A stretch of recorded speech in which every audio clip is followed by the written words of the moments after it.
And hello, welcome back to the Gay Racing Podcast. Zack and Alex are back with you to talk about NASCAR Watkins Glen, IndyCar's season finale championship race at Nashville. And we have a lot to get through. Chaotic, wild race at Watkins Glen, where Chris Buescher finally got his little sticker. He got his sticker! And Shane Van Gisbergen made a mistake at our road course. Oh my God. Crazy. The scenes. He got beat twice in one weekend. I don't want to talk about that. I think that's crazy. This man is mortal. We found his weakness. He's human. He's human. Oh my gosh. So we got to talk about that. A lot of things with NASCAR. Again, just wild race at Watkins Glen. And then we'll also, of course, talk about IndyCar at Nashville. A great little oval race to end the season. Of course, Alex Palou, 3-time IndyCar Series champion. He's definitely, he's the guy. Him. He's him. And I kind of want to talk about that later. Just how it's cool that IndyCar has that person that's like a Max Verstappen, like a Jeff Gordon, where it's like he's the current generational best. Right. But we'll talk about that later. But yeah, great. A lot of stuff to talk about today. A little bit of F1 in the tea as well. So F1 fans, today's the day. Tuned. We're going to mention F1. See you in an hour. But before we get going, Zach, I do want to say we're going to have a special guest episode this week, tentatively. If it doesn't happen, pretend I don't say this. But if you are a Patreon subscriber, you can send us questions for that guest. Patreon.com/GayRacingPod. But other than that, Zach, I'm ready to get talking about NASCAR Watkins Glen. Yeah. Well, you know what? I just want to congratulate Chris Buescher for getting his sticker a few months late. Doesn't that suck? Yes. This must be the worst way to win a NASCAR race. To win it after the playoffs started. Yeah. That sucks. It is still really good, though, I think, for him and that team, RFK. Like, this is the first time both Roush cars have won in a season in quite a long time. True. It's been a long time. Probably, yeah. First time crazy. Under Brad Keselowski's leadership. Yeah. And I really think good stuff. As I kind of say, not only does it suck like that, though, the 17 team was one of the best cars all season long, just consistently, like average finish wise, right? But again, that's not what NASCAR's about. He couldn't win in the regular season, but hey, you know what? We all know this 17 team is fast, and they definitely earned this one today, forcing one of the best road course racers in the world, SVG, into a mistake to get that last lap move done on him. And it was definitely some shades of Ambrose and Keselowski. The parallels is crazy, right? Someone from Australian supercars versus Brad Keselowski, or Brad Keselowski's car, that he owns. Like, that's cool. Yeah, that's so cool. The parallels, and then the last lap tussle out of the bus stop. That is so cool. And I think Shane Van Gisbergen deserves so much credit for not just wiping him out. Like, that's such a low bar, right? But in this current era of NASCAR, many other guys would have just taken Chris Buescher right out, and Chris Buescher could have easily just wrecked SVG or whatever too. There's a lot of credit I think that is deserving for these guys just putting on a clean race. We don't get that too often in NASCAR at this point. It was very refreshing. The guys in the front were racing clean at least. Yeah, the top two were. Corey LaJoie on lap 1 though? Nah. No. He ain't gonna race clean. Why would he race clean on lap 1? That's ridiculous. Speak of Corey LaJoie though, all 3 Spire cars got in the top 10. I think that's the first time ever. I don't care. You don't care. I don't care. Okay, half the playoff drivers wrecked. I'm here to tell you right now. The other half we don't care. The other half of the playoff drivers forfeited track position for stage points. You can't pass. So yeah, that checks out. Spire Motorsports top 10. I'm half trolling. I really don't care though. Yeah. Except Carson Hocevar, he was actually very impressive yesterday. I will say that for sure. But to go back to Chris Buescher, SVG, this is the first win for Roush on a road course since Carl Edwards at Sonoma in 2014. It's been a decade since a Roush win on a road course. Damn, I'm old.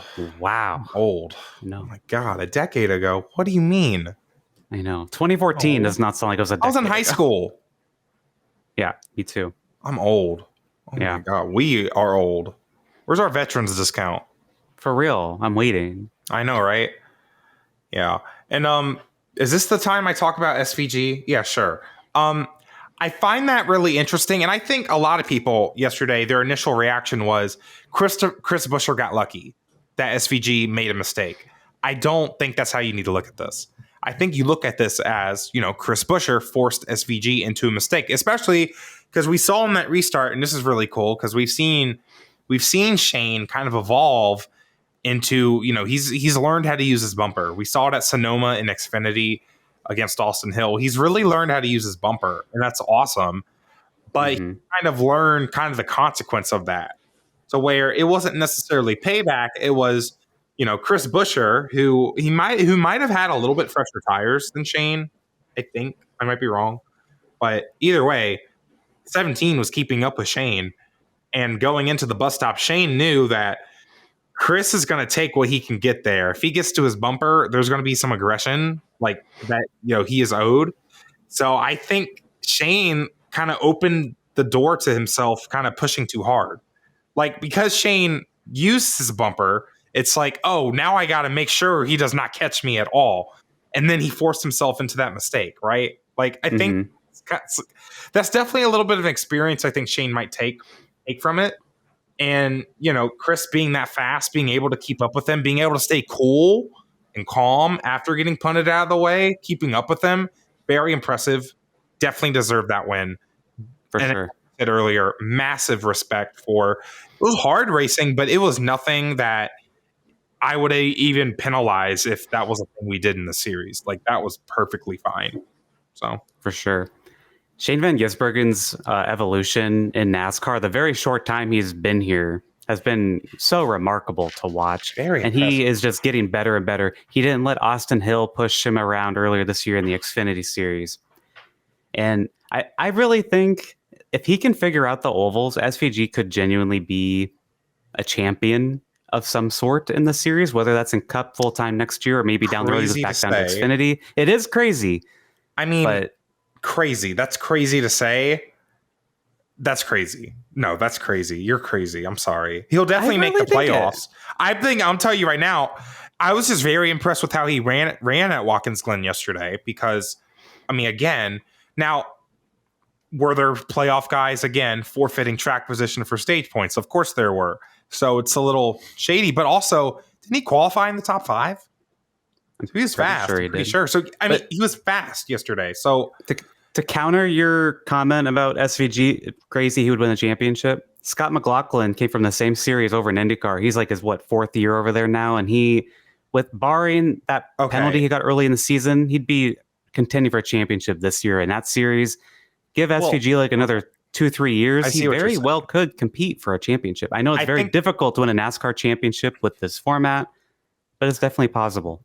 I think the difference is IndyCar is a majority road course and stuff to where. But McLaughlin's killing it on the ovals. I know. But it took him time to do that, right? It definitely took him. Well, not that long. Not that long. He did. His first few races were very impressive on oval. I don't know. That's hard to compare the situations, though.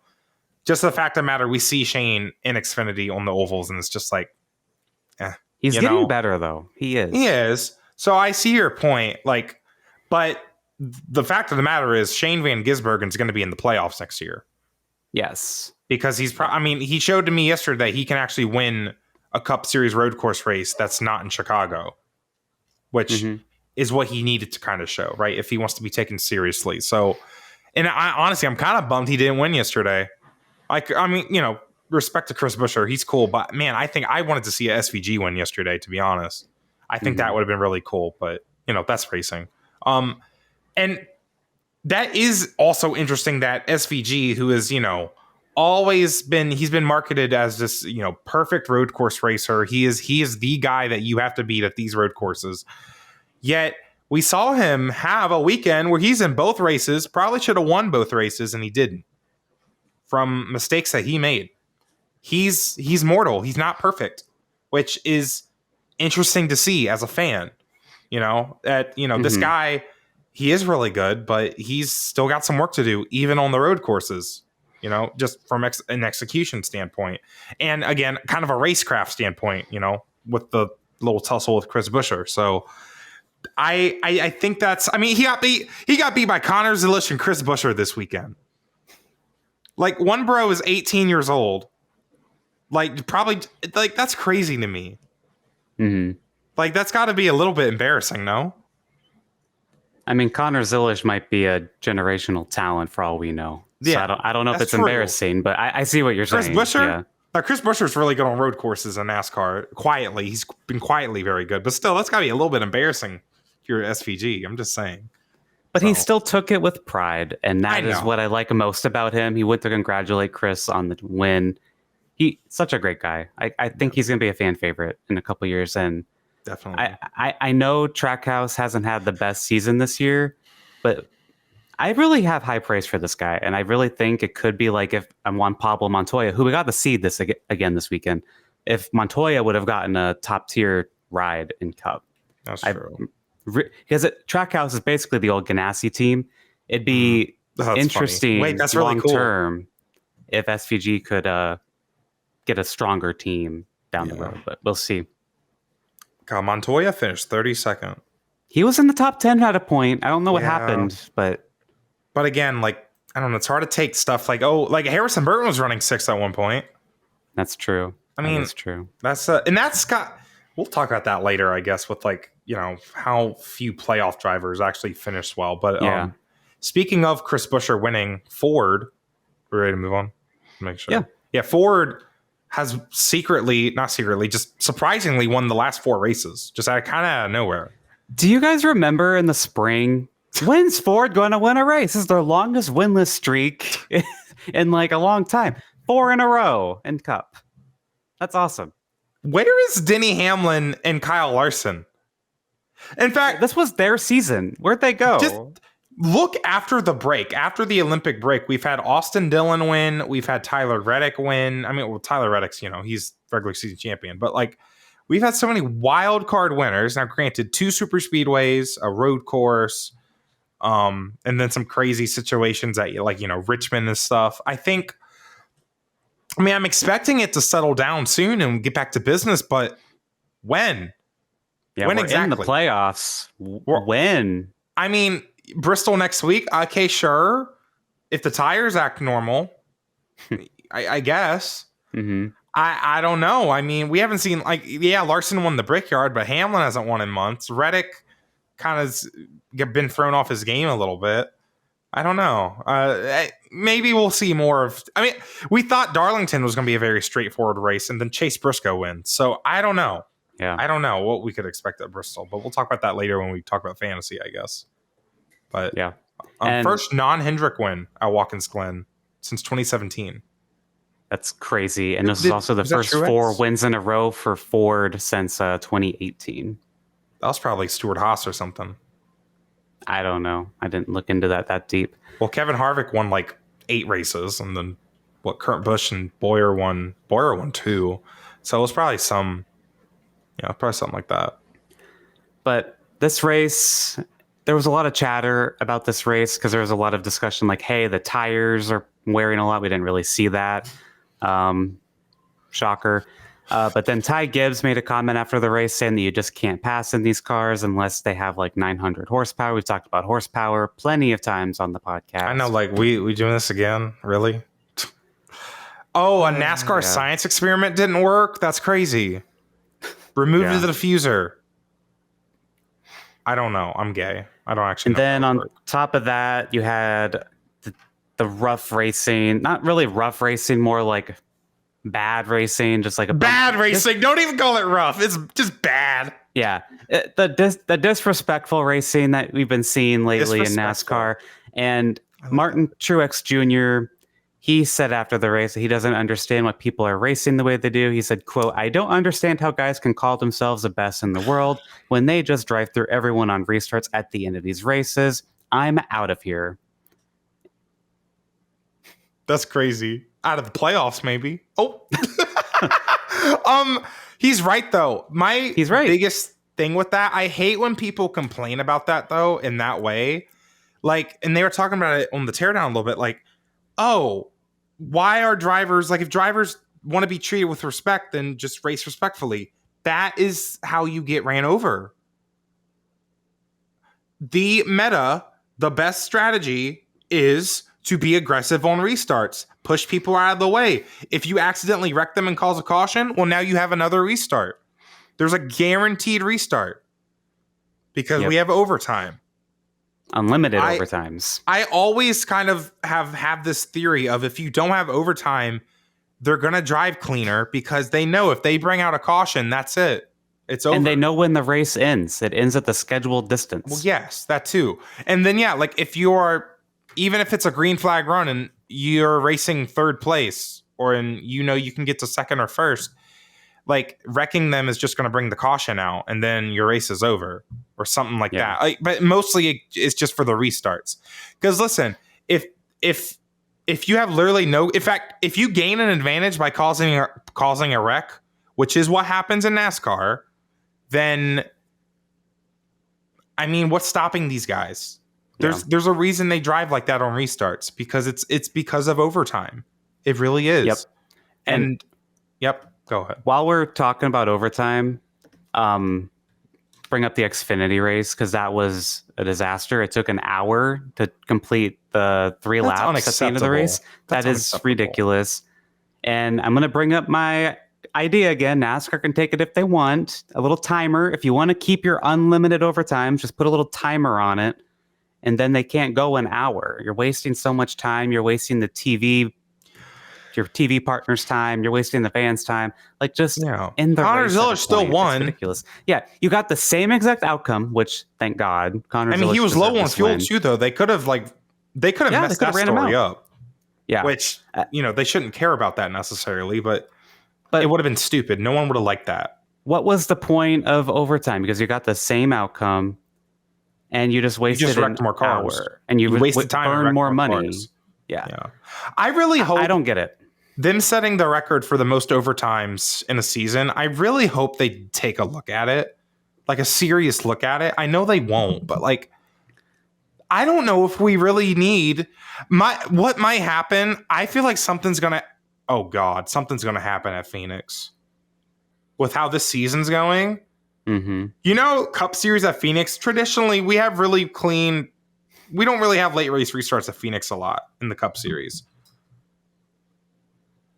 Girl, this is the year it's going to happen. And it's going to be like what we saw in trucks and Xfinity a few years where just something completely crazy happens. And that might be what it takes for them to change it. But at the same time, do they like that? They probably like it. I don't think they would like it if it's specific people, specific drivers. I won't name which ones I'm kind of thinking of, but if it's specific drivers, so kind of similar to the Richmond situation with Dylan. So I don't know. I hope they take a look at it. They won't, but whatever. It's just I'm a little sick of it. It's a little ridiculous. No, I fully agree. There's no other solutions besides removing it in some capacity.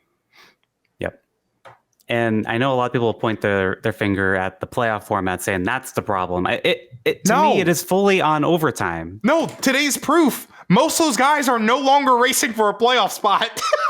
Yeah. That's not true. Corey LaJoy, I know this is lap 1, but Corey LaJoy caused that lap 1 incident. And then at the end there, they're all just... Didn't Todd Gilliland cause one of those late race wrecks too?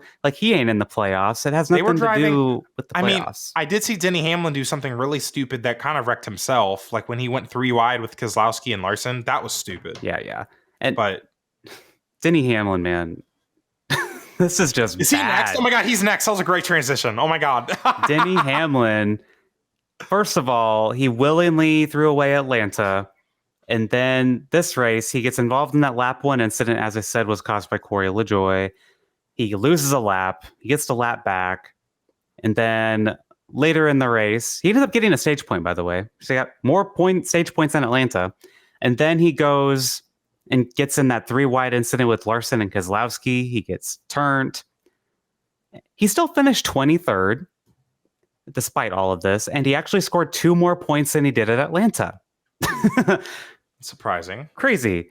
And we'll get to the playoff points here in a second, but Denny Hamlin, really bad day. Managed to salvage a little bit, But I really think that Atlanta race is going to bite him if he doesn't have a good day at Bristol. It is just unacceptable, really.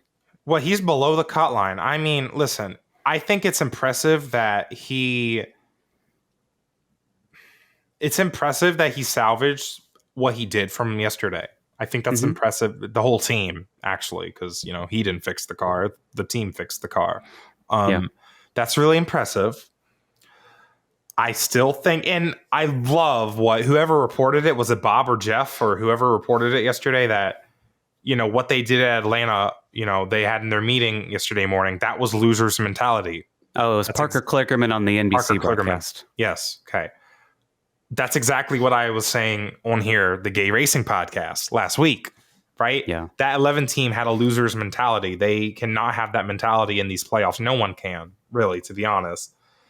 And because imagine if they got up there, made that car go to Atlanta, and they get stage points, get better track position, don't get involved in that last lap wreck.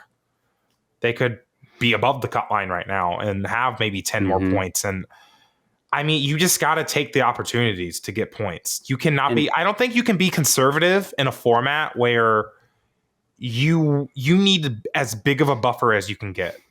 Yep. And in contrast to Denny Hamlin, look at Ryan Blaney, who had a ton of stage points at Atlanta, finished second at Atlanta, qualifies, I believe, 30th at Watkins Glen, and then just finishes last, right? And look at Blaney. He's plus 29 on the playoff grid.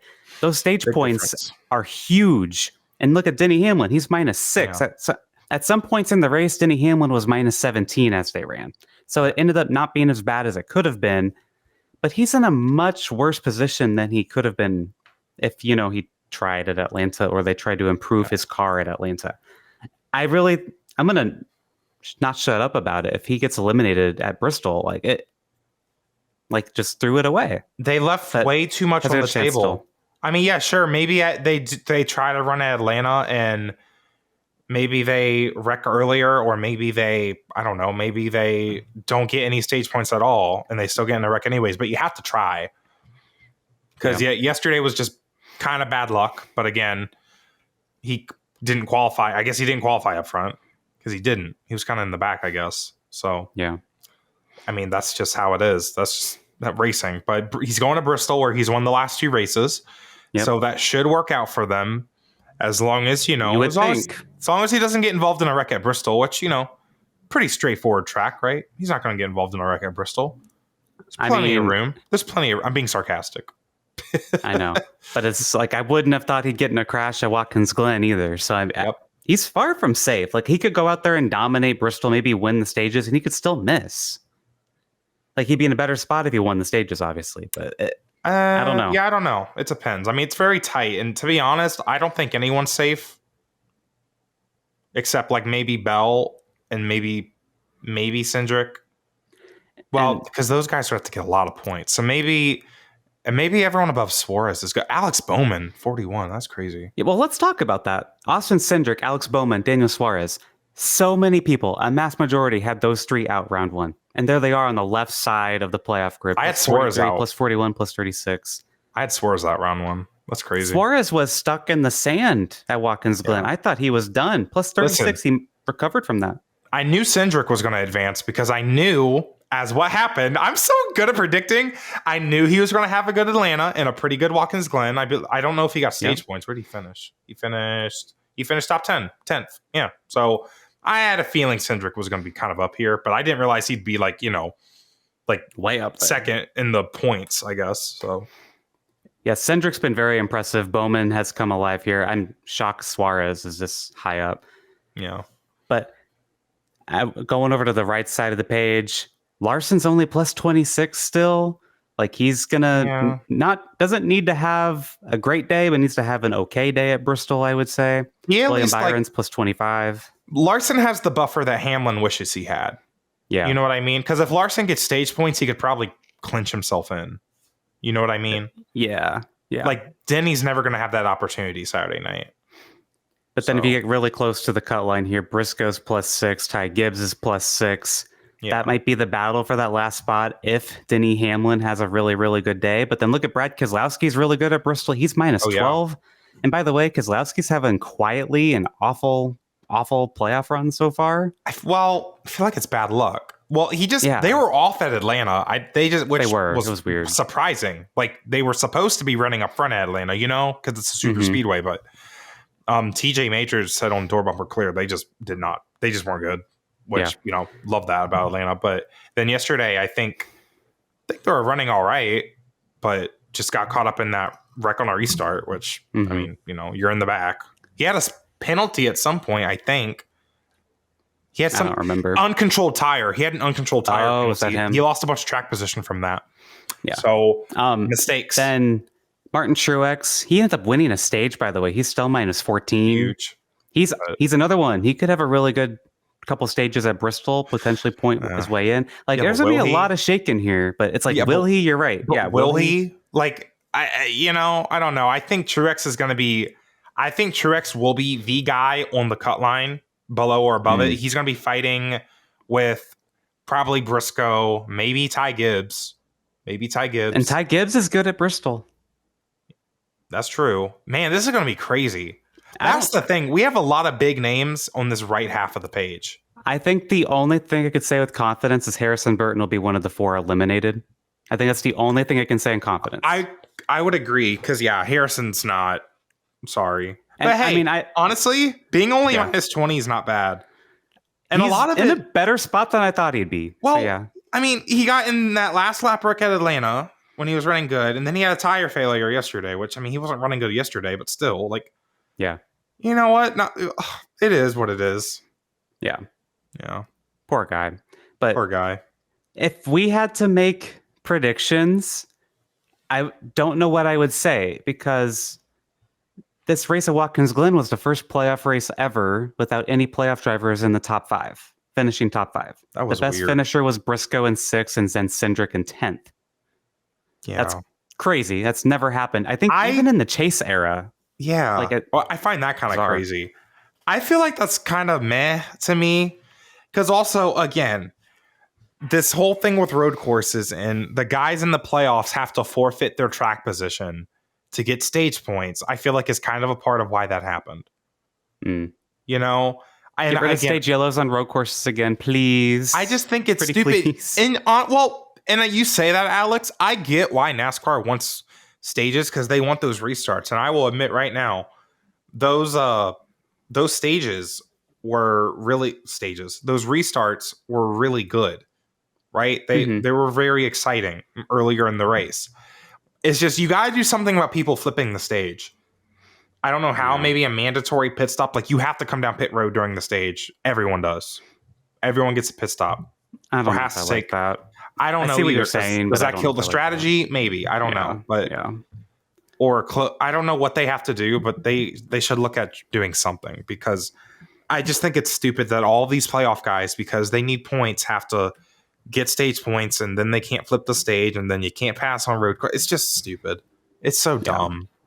But that's always what I've hated about the Roval race the last few years. It's just people doing that. But it just felt kind of weird not seeing playoff guys fight for this win either. But it's also a weird road course race, so I guess I can excuse it. And if you were like me, you were focusing on the IndyCar race, which we'll talk about in just a minute. So there was a lot of things going on.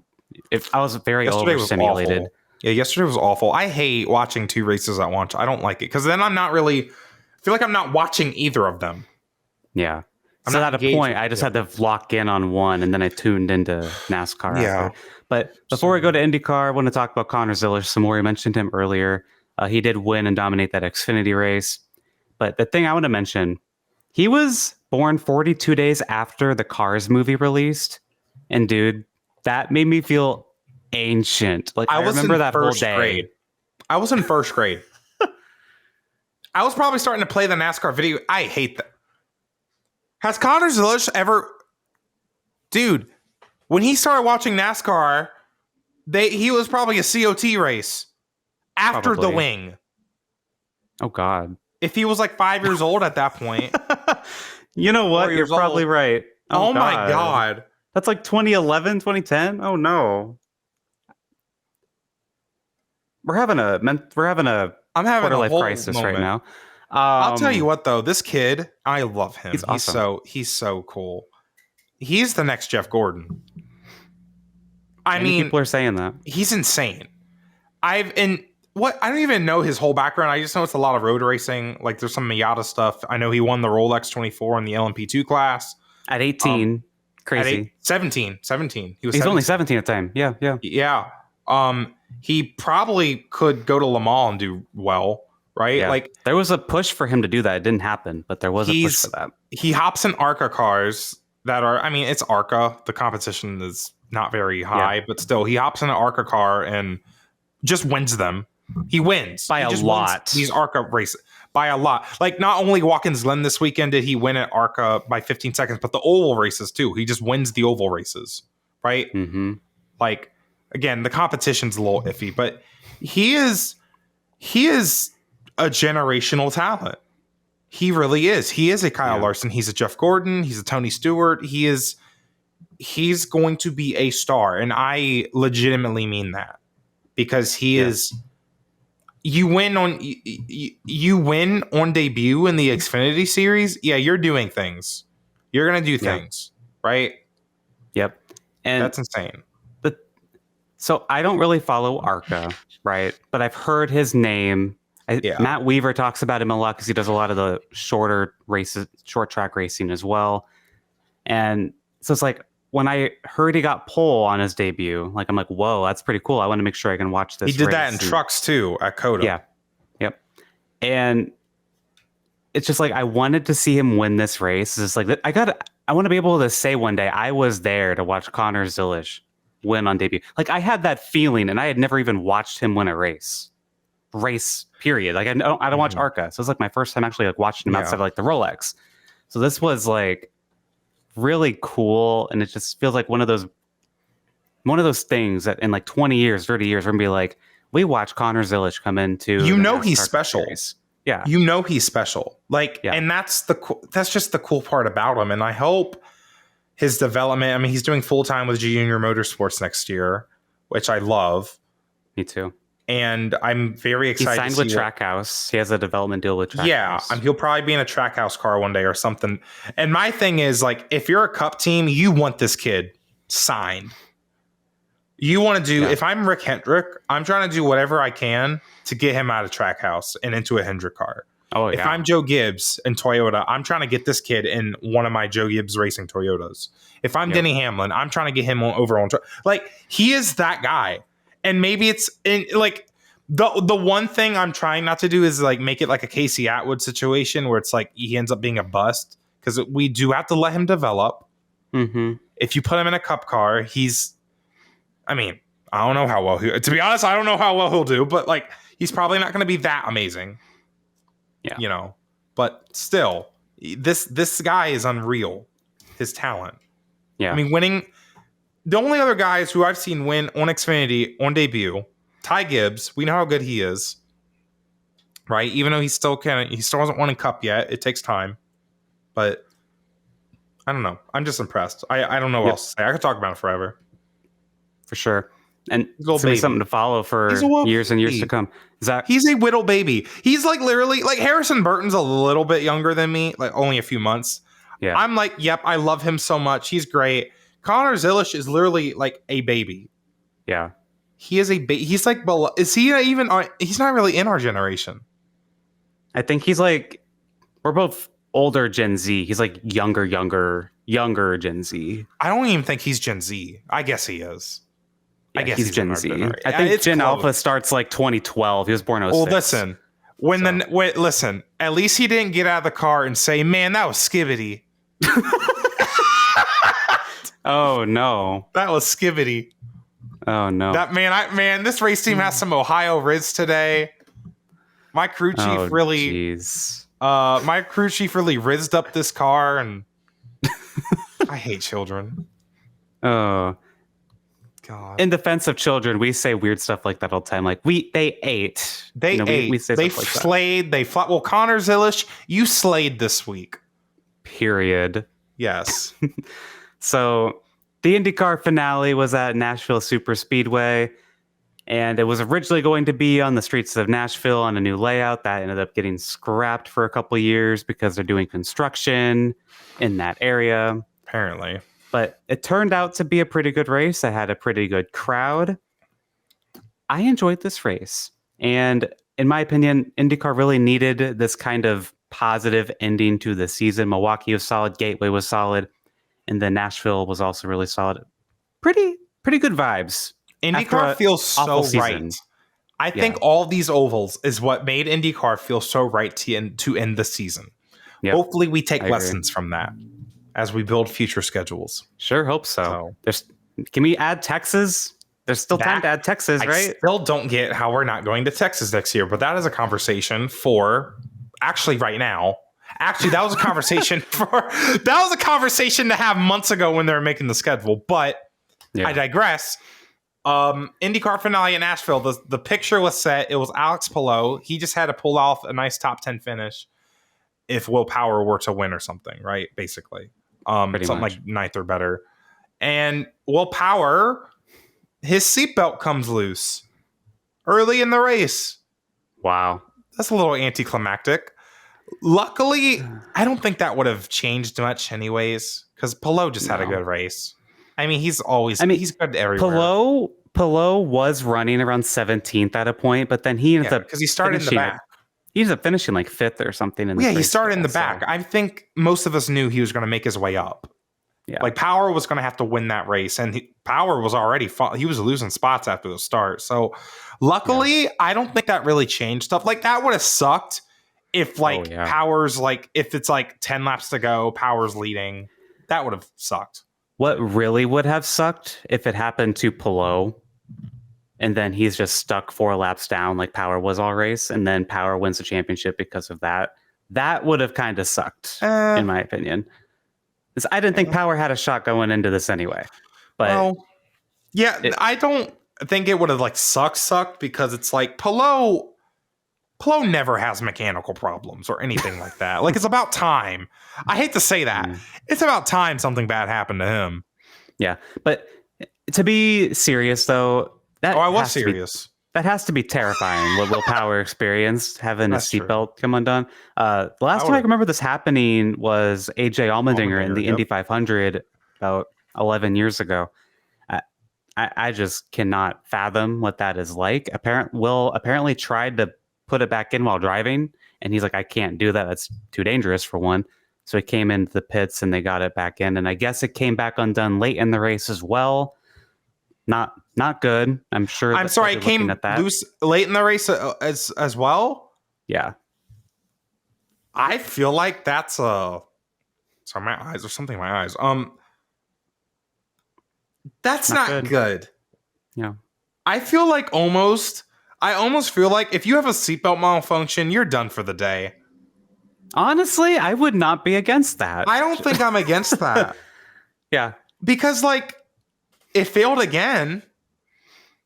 I don't know. If it failed once, I'd just be like, let's call it a day. It's not worth it. That might be something for IndyCar to look into. Well, first they need to look into why it failed. I know that what you mean. too. Yeah. Yes. Why did it fail? Should there be should they have 2 seatbelts? I'm stop laughing. Should they have a second seatbelt? An extra seatbelt for emergencies when the first one fails. Oh my god. Okay. I don't know. So, that's my solution. Hire me. We're burying the lead here. But Alex Palou, of course, did become champion, if you couldn't figure that out. He is the 13th driver to become a 3-time IndyCar champion. First champion to go back-to-back since Dario Franchitti won all of his championships 3 in a row. That's kind of crazy. 3 in a row from 09 to 11. I didn't realize who won this race though? Who won this race though was Colton Herta. Listen, Colton Herta has beaten the allegations. I will say it right now. I think Colton Herta has beaten the choking allegations. He hasn't beaten the not ready for F1 allegations. I will not say that, but he put together a really good season. He did. Didn't he finish second in the championship? Yeah. And I'm proud Zack, of Colton Herta. If Colton Herta doesn't crash at the Indy 500, he's going to be really close to winning a championship this year. Well, and now what he's shown, he could win the Indy 500. Yeah. I think the fact that he's finally won an oval race, because that's the thing for a lot of these drivers. I mean, I can believe that he could go to Indy next year and win, because he was fast this year, and now he's won at Nashville. He's won at an oval. And he was fast. He was competing to win at, was it Iowa? Or he qualified on pole at Iowa or something. Like, yeah, I'm very impressed with Colton Herta this year. And it's not just the ovals. It's just, the fact that he was able to get second in the championship, be consistent. He still had some dumb races and some moments, where he got way too frustrated over Joseph Newgarden existing. But still, I am very impressed with him in the season he was able to put together. So props to him. This was Colton Herta's best race of his career thus far. Just point blank, I thought for sure he was going to somehow bin it. I thought he was going to drive over Stingray Rob's rear wheel and crash. Yeah, he was getting really aggressive, and he did things perfectly. And the 26 pit crew didn't have any issue. Sometimes there's an issue there. There wasn't any weird strategy calls. They made the right strategy call at the end with the fuel saving. I'm very impressed. We joke, Zach, that we're haters of Colton Herta, right? Because we give him a hard time because he's kind of been overhyped for a very long time. Yeah. And people were like, let's send him to F1, even though he's not that accomplished in IndyCar. It feels like Colton Herta this year has kind of more come into his own, and he's figuring it out. And, that makes sense. He's been in the series for 5 years now? Yeah, he's maturing. Yeah. I think now he's kind of laid the groundwork. Like, maybe he can contend for a championship. He can. He's actually shown to me that he can do that. This is the first year that I've seen that from him. Mm-hmm. I agree. I think that's exactly what he can do. And hopefully it's kind of what they expect out of themselves, because I think Andretti as a team has been kind of down on themselves a lot. But Kyle Kirkwood even showed speed yesterday. Probably could have won. Yeah. Andretti really impressed me yesterday. The speed on an oval from Andretti was kind of, to me, came out of nowhere. I mean, Kyle Kirkwood, Colton Herta, they were competing and challenging Joseph Newgarden for the lead many times throughout this race. It was super, super impressive, both of them. And Joseph Newgarden, he did lead quite a bit of this race, but on the final pit stop, they put on a set of tires, and he said he had a vibration, and he fell back after that. I'm assuming there's something with those tires. We can't be tire experts until next week, so that's true. Yeah, the game tire experts part 2 next week at Bristol. But another person. Was there anything to know about the red tire experiment that they were doing at the championship race? I forgot they were even doing that. I did too. I don't think NBC even mentioned it. They had the graphic, but they did not mention it much at all. So it must not. That could be on me, because again, I was watching NASCAR as well, but I don't recall that ever being brought up. I feel like I totally forgot that was a thing. Because I'm pretty sure they were supposed to be two very different aggressive compound. Like one's like the red tire was very aggressive, and the other one was very hard, very conservative. So I don't know. I totally forgot that was a thing. I mean, I know we have a lot of IndyCar only viewers and watchers or listeners. If you watched the race without watching NASCAR, let us know. Well, if it was anything like the IndyCar, or if it was anything like the NASCAR tire experiment, probably did nothing. So probably didn't make a difference. I don't recall it ever being mentioned. But David Malukas, I want to shout him out as well. He was also up there with Kirkwood and Herta challenging Joseph Newgarden throughout the race. And he finished 9th. He was trying to stretch his fuel to then. I think he was hoping for a late yellow. He was the last one to pit, and there was no way he was going to make it on fuel. But the fuel strategy was really interesting and compelling, by the way, at the late stretch of this race. People were pitting with 13-7 to go. I saw that. It was fun. But Malukas finishes 9th. He was leading late, but didn't had the pit. He was pretty emotional after the race because he said Meyershank Racing saved his career. Aww. after the McLaren bike incident. He was out of that ride. He's going to Foyt next year. Did he post himself crying on Instagram? He probably did. I'm so thankful for MSR. Thank you. I am very curious how he's going to do at Foyt because that team's getting better. They do have a Penske alliance. He's going to be teaming with Santino Ferrucci, and despite what you may think of Ferrucci, he's getting really good on the ovals. That's a dynamic and a half. Yeah, it is. It's quite the dynamic. Poor Davey's going to get hate crimed. Like what? Like, Jesus. He's going to be called slurs that don't even apply to him. Like, it's just like, oh my God. No. Poor, I don't know. Who's Santino's teammate this year? Stingray Rob? Yeah. Yeah. Well, he's weird. He's already weird. I don't have much to say about Stingray I don't Rob. have anything to say about Stingray Rob, actually. Nothing to say. I've never wanted to talk about him, actually, ever. That's the first time he's ever been brought up on the Gear Racing podcast, actually. So, but I know I said this already, but man, I hope with NBC not having IndyCar, there's less conflicts with IndyCar and NASCAR. The start of the season should be fine because there's like no races in the start of the year besides like St. Pete and Long Beach. Yeah. And Thermal, I guess, but who cares about that? It's a weird situation because it's like, it's not like NASCAR and the NFL, because I don't think NASCAR should care about the NFL. I don't think they should. Right? You know what I mean? Like, just run your race whenever you want to run it.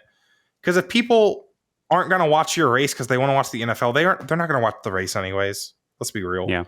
But with NASCAR and IndyCar, though, if you're IndyCar, you want NASCAR fans to watch your series, especially the oval races. Especially the oval races. You cannot compete with NASCAR. I don't care who you think you are. I just don't think you can compete with NASCAR. Maybe that's not a right mindset. Maybe they should have a mindset of if they want to watch IndyCar, they'll watch IndyCar. Sure, but I couldn't watch IndyCar yesterday. I just couldn't.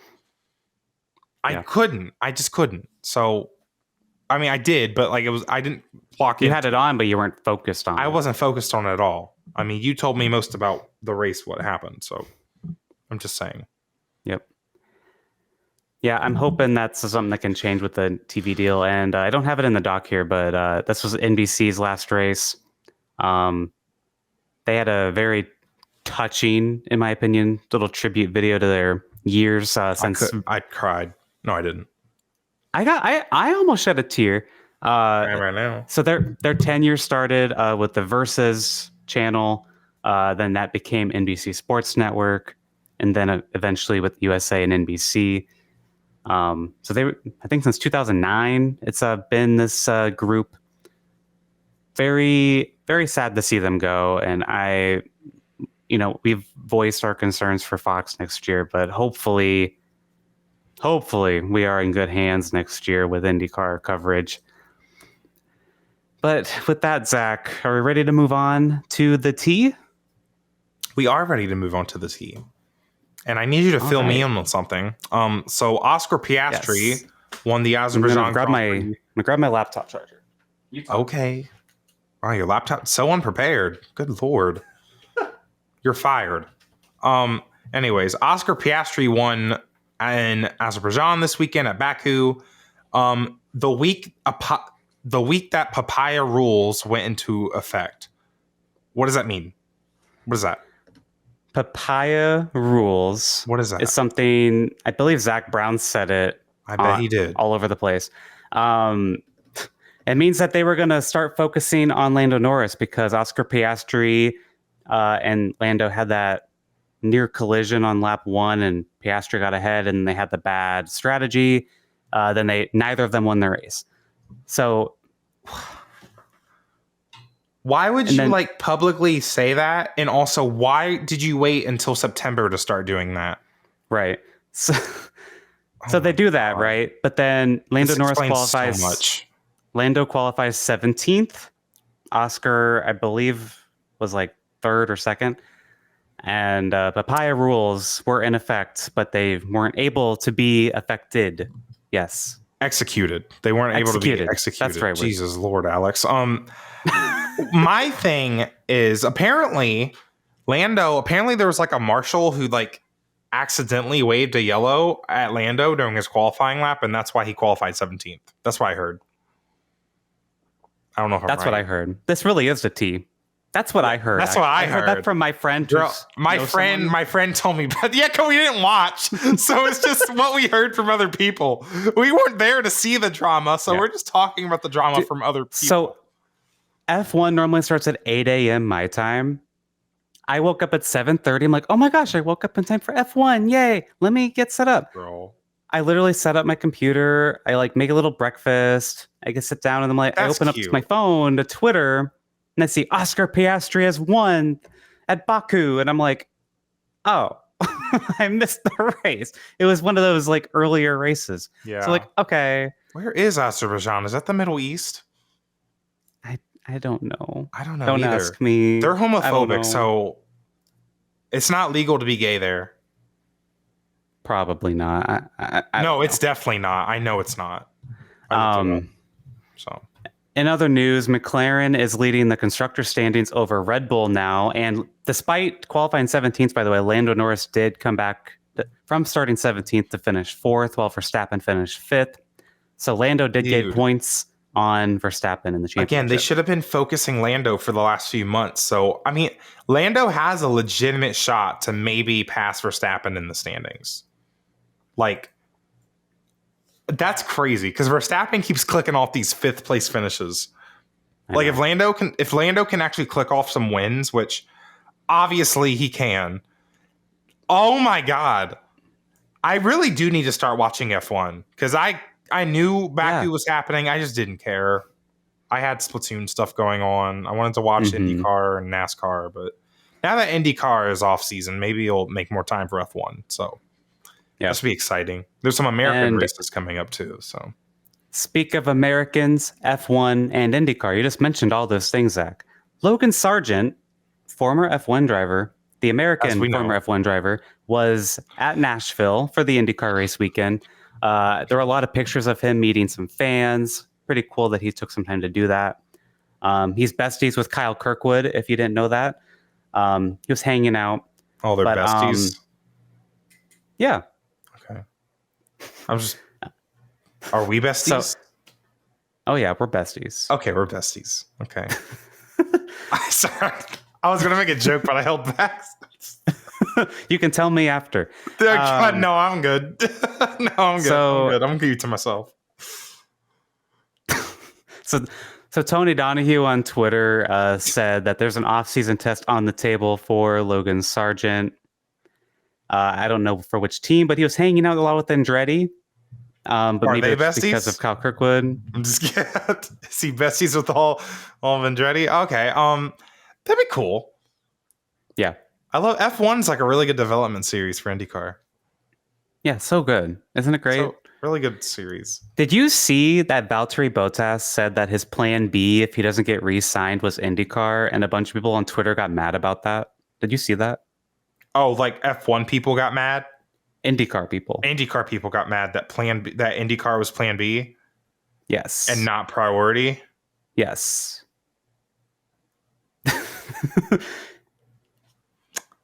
Do we need to look in the mirror? That makes sense, though. Yeah. Yeah. I mean, it's Formula One. That's going to take priority over IndyCar every day of the week, every month of the week, every year of the century. I mean, every month of the week, every month of the year. Yeah, I don't get that one. What I do get is that Kyle Larson is going back to do the double. Well, I guess he's trying to actually complete the double this time. Yes.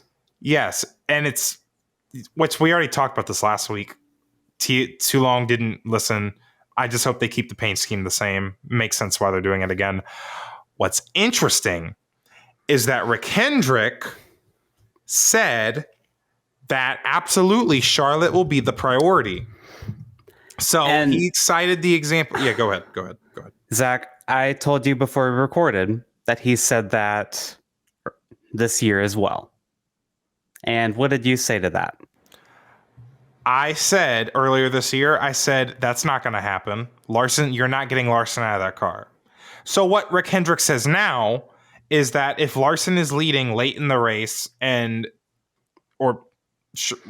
don't even know if he said leading, but he said if it's late in the race and they need to pull Larson out of the car to get to Charlotte, then they will do that. So they said it way. They said it more specifically this time. Then at some point, Steve Phelps was there, and he at some point, I don't even remember, so I'm not going to talk about it. But my thing is, Rick Hendrick says that, yes, they will make Charlotte the priority. This announcement was at Charlotte Motor Speedway instead of it being at Indianapolis like it was before.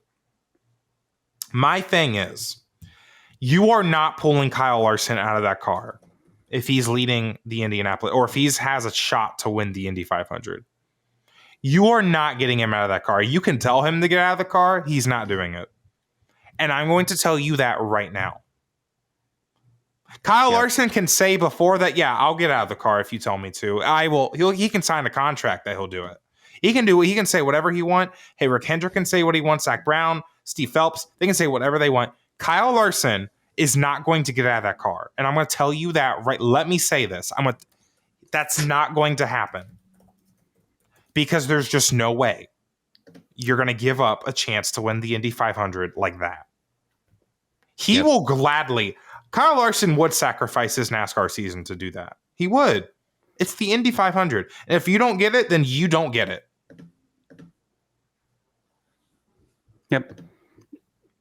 I totally agree. I don't have much to add on that. I think it's ridiculous. I think if he's leading, and let's say the Indy 500 gets delayed by like an hour this time, I think he's going to have radio issues, if you want to call it that. Oh, yeah. And definitely. He ain't going to hear Rick Hendrick being like, NASCAR wants us to be at the 600 right now. He ain't going to hear that.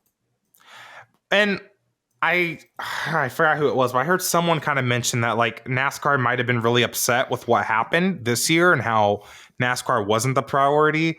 So that there might be more pressure on Hendrick and that, or Larson to, don't put Indy as the priority. But I don't know, man. I just don't think there's just no way he would get out of that car. And I'm trying to find the quote where Steve Phelps was like, I can't find it. I don't know.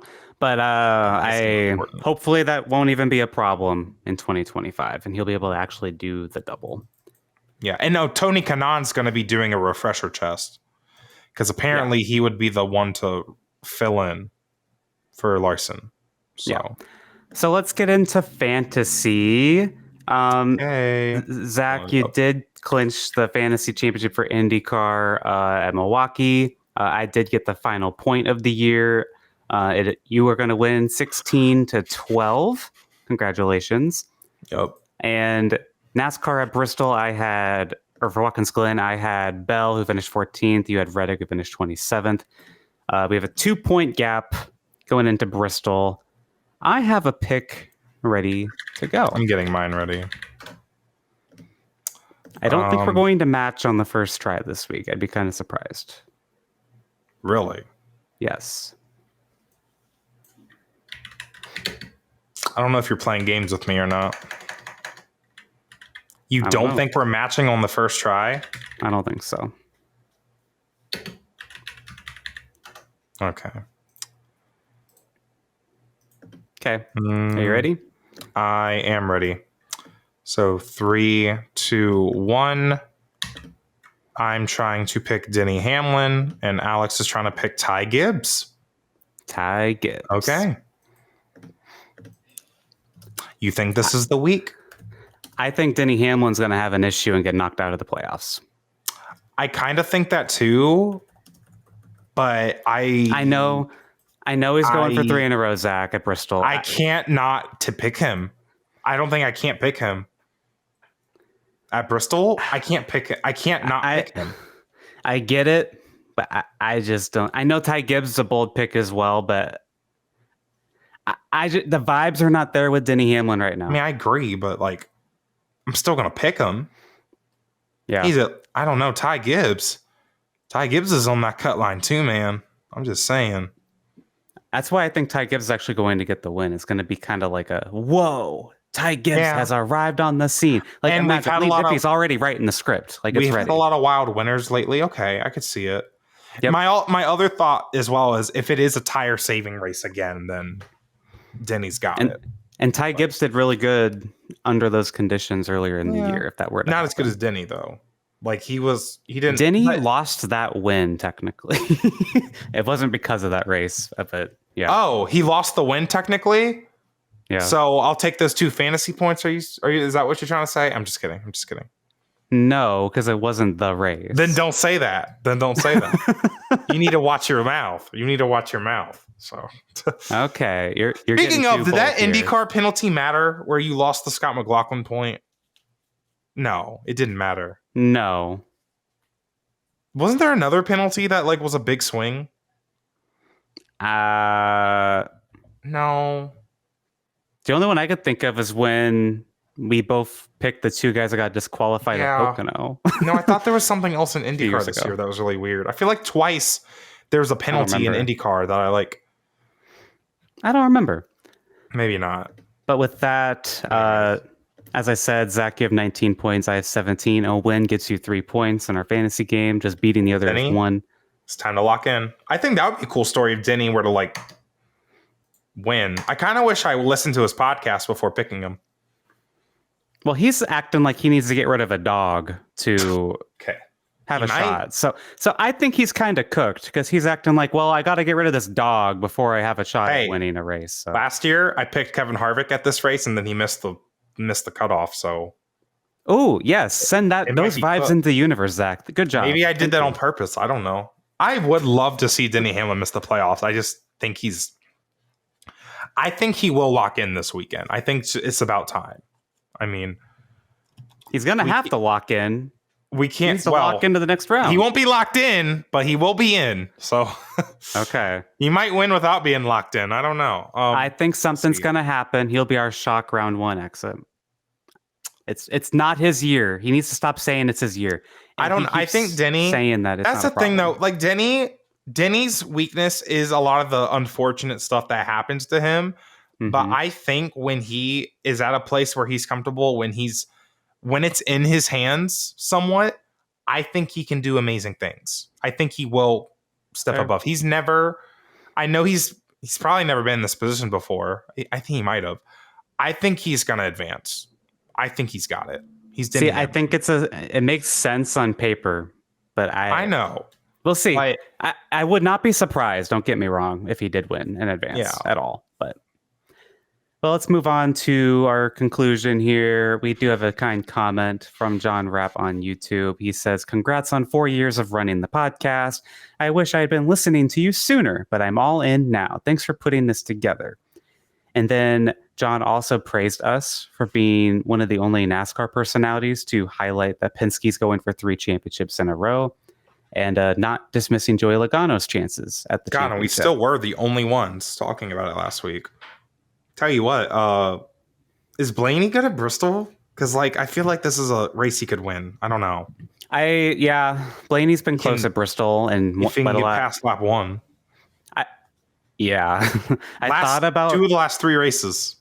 I thought about picking Blaney, but I don't see that for Bristol. I thought about Larson, but he seems kind of out right now. I think he'll advance, but he's just kind of been weird lately. I was going to pick Larson after Hamlin. I mean, they are good at they are Bristol. They are, but they haven't been good lately. Does it? I get that, but honestly, I don't know if that really matters in NASCAR sometimes. Yeah, fair. I mean, that's the thing. But that's the thing with fantasy picks. It's so stupid. That's why we reward a lot for actually picking the win, because it's hard. Yeah. And it makes it more fun for us. It makes it a lot of fun. Yeah. Because I do like the fact that you picked Ty Gibbs, because if you get those 3 points, you earn that. That's an amazing pick. Exactly. So hopefully, I wouldn't hate if you got that win. I mean, I would, but that means you sweep Bristol. If Ty Gibbs wins, you will sweep Bristol. That's insane. Yo, that'd be cool. Yeah. Not as cool as Super Speedway wins, but I haven't picked one at Daytona yet. You have a Daytona win. I do have a Daytona win. I want a Daytona win. That's my favorite track. Well, You guys, you can rate us 5 stars on Apple and Spotify. You can also leave a written 5-star review on Apple. We'll also read those. You can like and subscribe here on YouTube. We're getting closer to 400 subs on YouTube. Pretty cool. You can also follow us on TikTok. Again, if you are a supporter of us on Patreon, or if you'd like to do that, we have a special guest later this week that we are planning. You can submit some questions for that if you'd like to. Patreon.com/GayRacingPod. We appreciate any support over there. Not required by any means, but we appreciate it. Socials are at Gay Racing Pod pretty much everywhere. I'm at Newgaden everywhere, and Zach is at Dreamy Zach Racing. Nice. Cool. So we'll see you guys next week to talk. Wait, isn't IMSA at Indy next weekend? I believe so. Yep.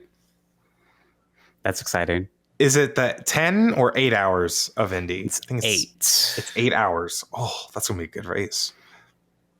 Is it Saturday or Sunday? I don't know. I hope it's Saturday because you know me. I'm territorial about my Sundays. You are. Obviously. So especially now that IndyCar's done. You got more time. Wait. NASCAR's racing Saturday night. It doesn't matter. You're right. Oh my God. I'm dumb. Oh, I bet we could record Sunday. Wait, you're right. Oh my God. Whoa. IMSA's probably on Saturday because you can only run Indianapolis that's true. For the Brickyard or the Indy 500. So, well, I don't know if that's how that works. It probably is though, actually. All right. Well, if it's Sunday, I lied, but we'll find out. That's exciting. Episode might come earlier though, so look forward to that. So we'll see. Oh my God. So we will see you guys next week to talk about the 8 hours of Indianapolis because that's a big deal. And NASCAR at Bristol to see who got cut and who made it. And we'll find out Denny Hamlin's fate and others. So we'll see you guys next week to talk about that. Stay safe. Bye-bye. Bye.